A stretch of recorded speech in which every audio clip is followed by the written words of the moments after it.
Special గానే దారుణం అయిపోయారా?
ఎలిగేషన్ వేసి చేసి నా కుటుంబం ఎంత బాధపడి ఉంటుంది, నా సన్నిహితులు ఎంత బాధపడి ఉంటారు, నా కోసం క్యారెక్టర్లు రాసిన రైటర్స్, డైరెక్టర్స్, ప్రొడ్యూసర్స్ ఎంత బాధపడి ఉంటారు. మాకు తెలుసు పృథ్వీరాజ్ అంటే అనేది దరిద్రమైన రాజకీయాల్లోకి వెళ్ళటం అనేది వచ్చింది. నేను ఒక్కనే నా వాయిసే కరెక్టు, పృథ్వీరాజే కరెక్టు. మరి మిగతా వాళ్ళ పరిస్థితి ఏంటి? ఉంటే అన్న ఉండాలి, లేకపోతే కొండ ఉండాలి.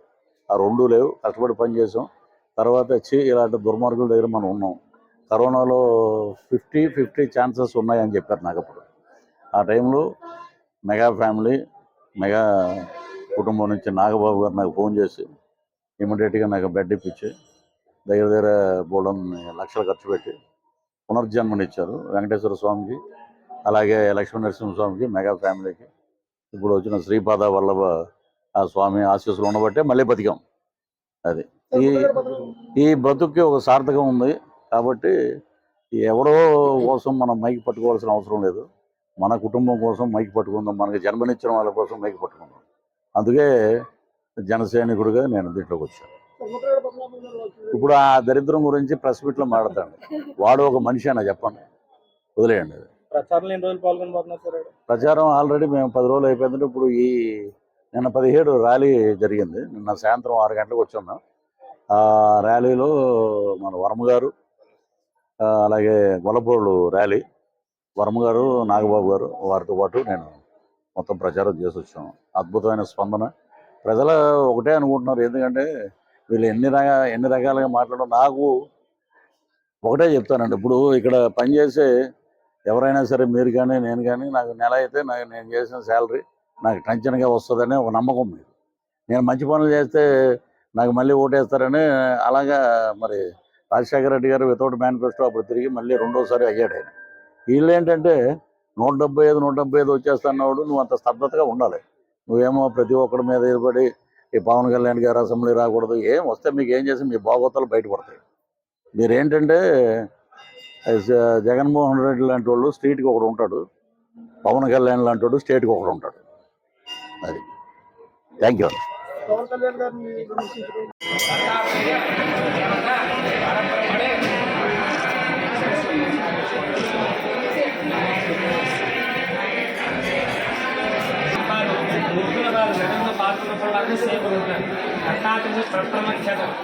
సత్యాగ్రహంలో ఇస్తారు, కాశీలో స్నానం చేస్తారు, కొల్హాపూర్లో భిక్ష స్వీకరిస్తారు, మాహూరులో ఇప్పిస్తారు చెప్పబడుతుంది. ఇవన్నీ కూడా దత్తక్షరాలు ఉత్తరాలు ఉన్నాయి. అంటే ఉగ్రవాదం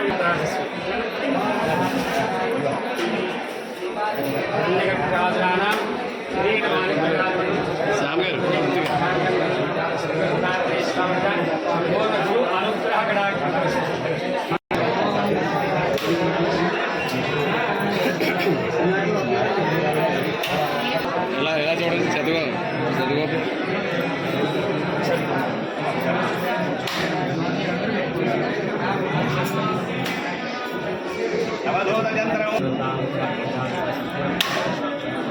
గురు అనుగ్రహ కథా కటాక్ష మనోవాంఛన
నమస్కారం చేసుకోండి.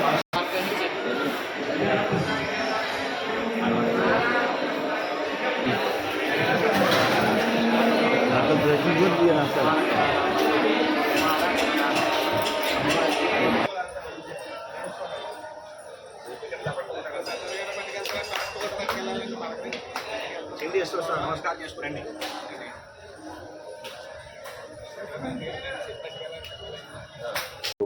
ఇక్కడికి ఇది గతంలో వచ్చినా కూడా ఇక్కడికి రావటం అనేది నిజంగా గొప్ప అదృష్టం. సంకల్పం లేదే మన శ్రీపాద వల్లభ స్వామిని దర్శించుకోలేం. అలాగే అష్టాదశ పీఠాల అమ్మవారిని, పురోహితుగా అమ్మవారిని దర్శించుకున్నాం. నిజంగా చాలా ఆనందంగా ఉంది. ఇంకా ఇంకా మిగతా విషయాలన్నీ మాట్లాడతాం. కానీ ఇది మటుకు మహారాష్ట్ర. నేను మొన్న ఇండోర్ వెళ్ళినప్పుడు హిందీ వెబ్ సిరీస్కి వెళ్తే శ్రీపాద వల్లభ స్వామి గురించి మహారాష్ట్ర వాళ్ళు చాలామంది ఇక్కడికి వస్తుంటారంట దత్త జయంతి అప్పుడు. నిజంగా చాలా ఆనందపడ్డమాట. అలాంటిది ఇది ఒక పెద్ద హబ్ లాగా అయ్యి ఒక బ్రహ్మాండమైన మనకి ఎలాగంటే ఒక ఉజ్జయిని, ఒక కాశీ, అలాగా మన ఆల్రెడీ మనకి అంత పేరుంది. ఇంకా అద్భుతంగా ఆ భగవంతుడు ఈ క్షేత్రాన్ని ఇంకా అద్భుతంగా ముందుకు తీసుకెళ్లాలని మనస్ఫూర్తిగా కోరుకుంటూ ఇక్కడికి మేము కూడా ఒక అద్భుతమైన కార్యం కోసం వచ్చాం. అంటే ఈ పాలిటిక్స్ ఇవన్నీ ఉన్నాయి కాబట్టి ఎలక్షన్ కోడ్ అది మా ప్రెస్ మీట్లో చెప్తాం.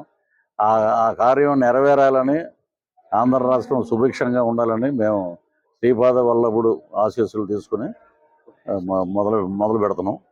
మొత్తం ఆంధ్రప్రదేశ్ అంతా ఆల్రెడీ మేము అటు తిరిగి వచ్చాము. ఉత్తరాంధ్ర అంతా 10 రోజులు. ఇక్కడి నుంచి మే 11 వరకు ఇదే పని మీద ప్రచార పరమాలు.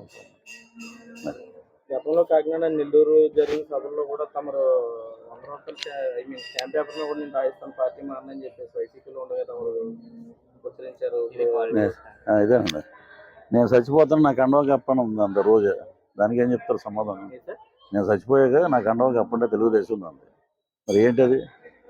ఇది కాదండి, ఒక మనోభావాలు, మనస్పర్ధలు, అహంకారపూరితం. ఏదైనా సరే 6 అడుగుల గోతులోకి ఎవడైనా వెళ్ళేది. అహంకారంతో జీవితాలు నాశనం అయిపోతాయి. పదవులు శాశ్వతం కాదు. మాకేంటంటే కష్టపడి పనిచేసాం.